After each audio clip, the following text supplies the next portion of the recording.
Olá, meus queridos amigos inscritos e membros do canal Spook Houses Casas Assombradas. Aqui é o Tio Spook, vulgo Rodrigo vulgo Tio Spook, e hoje trago a vocês mais um podcast, mais um ensinamento, um aprendizado, mais uma aula para vocês, tomando como base um livro, uma citação, uma obra, um artigo científico que nós achamos interessantes trazer para elucidar todo o contexto do canal. Sentem-se e acomodem-se, porque tem muita coisa legal a ser aprendida a partir de agora.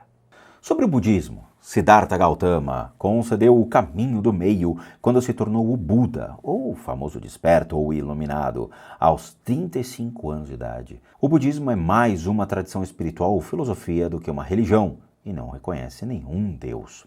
Para os budistas, a alma eterna e imutável não existe. A entidade consciente individual que os seres humanos consideram como eu é, na verdade, uma construção mental em constante mudança, um conjunto de energias que fluem o tempo todo, criando a ilusão de um ser estável. No momento da morte, essas energias renascem sob outra forma, dependendo do débito kármico acumulado na existência anterior. Segundo o ramo Theravada do budismo, existem 31 níveis de renascimento distribuídos por 4 planos de existência. O mais inferior é o plano da privação, que inclui os 8 infernos principais. Em seguida vem o plano da felicidade sensual, em que o ser humano médio reside no nível mais inferior. Acima disso, em ordem crescente, vem o domínio das formas, a morada dos devas, que são seres sobrenaturais e divindades invisíveis aos humanos e mais poderosas do que eles. E os reinos sem forma, onde os seres são mente pura.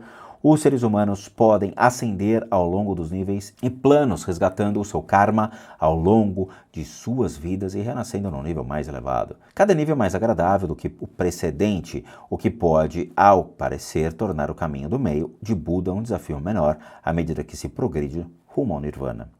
Alternativamente, o ser pode renascer num dos infernos acumulando karma durante a vida, por exemplo, mentindo, apresentando uma conduta sexual ou matando. Os infernos budistas são lugares de fogo e tortura, onde um sofredor é queimado, esquartejado, moído ou cozido vivo. No entanto, a permanência desses infernos é temporária e uma vez que o ser expia o seu karma, ele pode nascer num nível superior. Isso também pode significar renascer num nível ligeiramente menos desagradável do inferno, se o débito kármico for muito grande.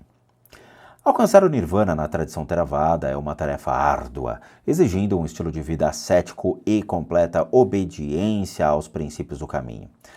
Em comparação, a escola Mahayana é muito mais fácil, pregando a potencial iluminação durante a vida da pessoa. O céu, ou conhecido como a Terra Pura, é encarado como um lugar livre de dor, desejos ou tristeza, decorado com joias, ladeado de palmeiras e recortado por riachos de águas cristalinas. Na antiga crença mesoamericanas e nativos americanas, a maioria das tradições norte-americanas nativas, algumas dos quais existentes até hoje, acredita que toda a natureza está impregnada com o divino e que o indivíduo se reúne com seus antepassados na vida após a morte. No entanto, não há uma visão unificada do que acontece após a morte.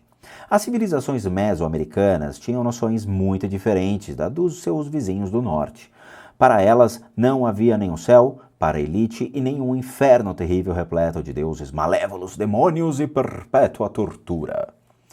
Muitos nativos americanos acreditam que existem 2 mundos, a Mãe Terra física e um mundo espiritual regido pelo grande espírito ou grande mistério, conhecido como Wakantanka pelos Sioux, geralmente a figura masculina de um pai. O espírito dos mortos abrange a parte orgânica que retorna à Terra e a parte espiritual que sobrevive à morte. Além disso, as tradições variam. Para os Hopis, a alma viaja para o oeste ao longo de um caminho celestial, sendo que os justos fazem esse trajeto com facilidade, enquanto os ímpios o fazem com dificuldade. Para os Sioux, a alma vai para os campos da caça feliz, o reino espiritual que se assemelha às grandes planícies, mas com caça abundante e fácil de capturar. Os Apaches enfocam a sobrevivência no reino físico e dão pouca importância à vida após a morte. Para os iroqueses, a alma é julgada após a morte pelo grande espírito e os que praticam o mal são punidos. Nos mitos mais antigos dos nativos americanos, os mortos tinham de ser expulsos com ritos apropriados, caso contrário, podiam voltar como fantasmas para assombrar os vivos. Os astecas e maias acreditam em Tamuachan, um paraíso belo e fértil no qual se pode caminhar com os deuses, festejar durante todo o dia e aproveitar os prazeres da carne. Tamuachan tinha 13 níveis hierárquicos, mas só alguns tinham acesso a ele, entre eles a realeza, os conselheiros, os escribas e os guerreiros heróicos. Xibalbá era o inferno sombrio, frio e miserável, assombrado por deuses malignos. Era um lugar de desespero e, infelizmente, o destino final da maioria das pessoas. Na maioria das tradições, o lugar para onde o indivíduo ia depois da morte dependia muito de acordo com como ele morria. As vítimas sacrificadas a Huitzilopochtli, o antigo deus da guerra e do sol, iam se juntar às batalhas contra a escuridão no pós-vida. Alguns seres humanos podiam reencarnar como pássaros ou insetos ou vagar pelo mundo como fantasmas. Viver uma vida virtuosa não garantia um lugar no Tamuachan, mas certamente ajudava as pessoas a ir para lá. A vida após a morte inca dependia de uma vida virtuosa, e qualquer um que se aferrasse a ela podia ter esperança de viver com o sol após a morte, apreciando um interminável festim. Falando sobre as crenças africanas, embora as antigas crenças espirituais de muitas culturas africanas tenham sido substituídas ou assimiladas pelas religiões ortodoxas dos colonizadores, como o cristianismo e o islamismo, algumas continuam a adotar tradições nativas com respeito à vida após a morte, como os dois exemplos que nós vamos falar. As tradições africanas com base animista são transmitidas oralmente e apresentam elementos comuns, tais como a crença num ser supremo, na vida após a morte e em espíritos e deuses. Os dois exemplos aqui se destacam dos outros não apenas pelo uso da magia e pela crença em forças sobrenaturais, mas também pela crença numa alma e pelo culto aos antepassados praticados ainda hoje. O povo do Bon, do Mali, na África Ocidental, é animista e sua principal divindade é Amu, o deus criador onisciente. Abaixo dele estão Nomo, o espírito da água, e Lebe, a terra nutriz, como uma série de outros espíritos bons e maus que vivem perambulando pelo mundo. Cultivando principalmente os ancestrais, os Dogons elaboram rituais funerários, máscaras e adornos que são totens bem conhecidos de suas crenças. No momento da morte, acreditam que as duas partes do ser humano, Nyama, que seria a força vital, e Kiknu, a alma, separam-se e a última junta-se aos antepassados mais ilustres. Os ritos funerários ocorrem imediatamente após a morte e podem durar uma semana, embora o ritual mais significativo e elaborado, que marca o fim do luto, o Dama, só acontece posteriormente, por volta de 2 anos depois da morte propriamente dita. O Dama serve para incentivar o espírito do falecido a ir para Ama, ou o que seria o paraíso. Os justos então passam a residir ali, onde vivem uma vida semelhante à que tinham na terra. O voodoo do oeste da África, da palavra vodun, ou espírito, é uma religião que se desenvolveu a partir do comércio de escravos do século XVIII, segundo o qual todos têm uma alma dividida em 2 partes. O Gros Bonang, que seria o grande anjo bom, e o Ti Bonang, que seria o anjinho bom. No momento da morte, a alma permanece perto do corpo por vários dias, tempo durante o qual o Ti-Bon-Ang pode ser capturado e mantido sob controle por um mago negro para que obedeça os seus comandos. Na tradição Ewe de Togo, após a morte, a alma viaja para um reino subaquático, de onde pode reencarnar como membro de sua família original. No voodoo haitiano, que é o mais próximo do catolicismo, a alma vai para o céu ou para o inferno de acordo com o bem ou com o mal que o indivíduo pratica em sua vida.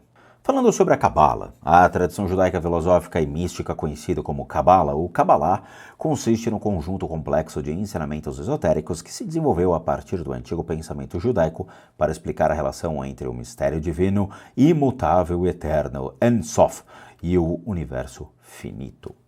O objetivo final do cabalista é atingir a união com o divino, e para isso a alma deve alcançar os 7 céus.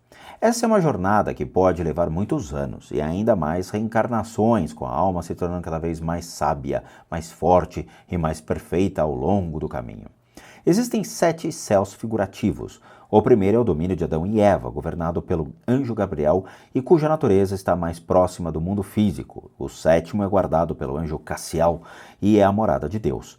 O inferno impede a união com Deus, embora na maioria das tradições ele seja uma punição temporária. Aqui a alma vaga pela terra como um fantasma ou espectro até que Deus possa perdoar, seja qual for o pecado que tenha causado o abandono. Gilgul Meshamot é um conceito cabalístico de reencarnação. A palavra hebraica Gilgul significa ciclo e Meshamot significa almas, ou as almas são vistas como ciclos através de reencarnações, à medida que galgam seus próprios níveis de perfeição. Na tradição conhecida como Cabala Luriânica, afirma-se que uma catástrofe cósmica ocorreu no início da criação, enquanto os vasos, atributos, como são mais conhecidos, dos Sephiroths, ou emanações de Ein Sof, o infinito, se quebraram e caíram através dos mundos espirituais até se tornarem centelhas da divindade.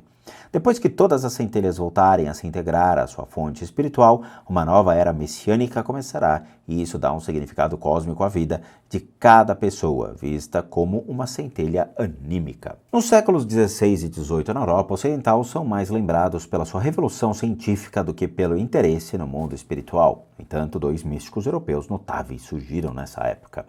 O primeiro foi o médico sueco Emanuel Swedenborg, cujo muitos escritos influenciaram, entre outros, Arthur Conan Doyle, Ralph Waldo Emerson e Carl Jung. O segundo foi o artista, poeta e gravurista inglês William Blake, que foi influenciado por Swedenborg e se tornaria uma figura emblemática do romantismo.